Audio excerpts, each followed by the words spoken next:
want to show you how to make gin and it. A gin and it is a classic cocktail made with gin and sweet vermouth, also sometimes known as the sweet martini.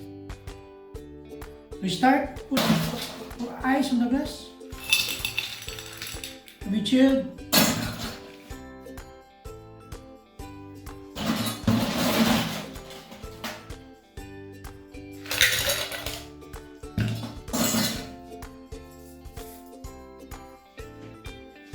$50 ml gin,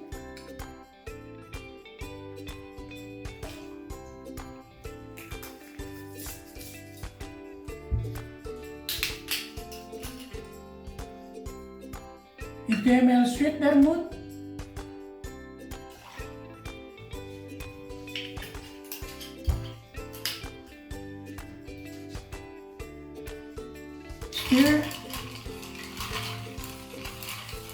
stir for 20 to 25 seconds.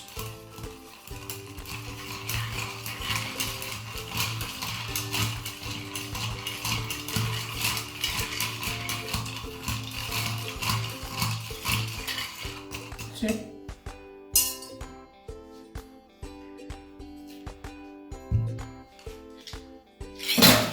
So guys,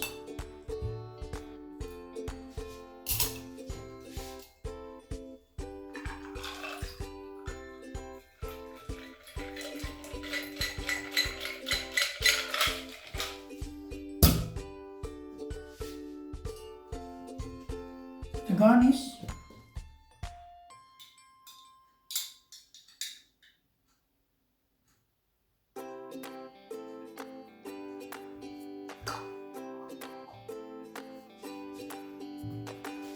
Here you have it, the gin and it.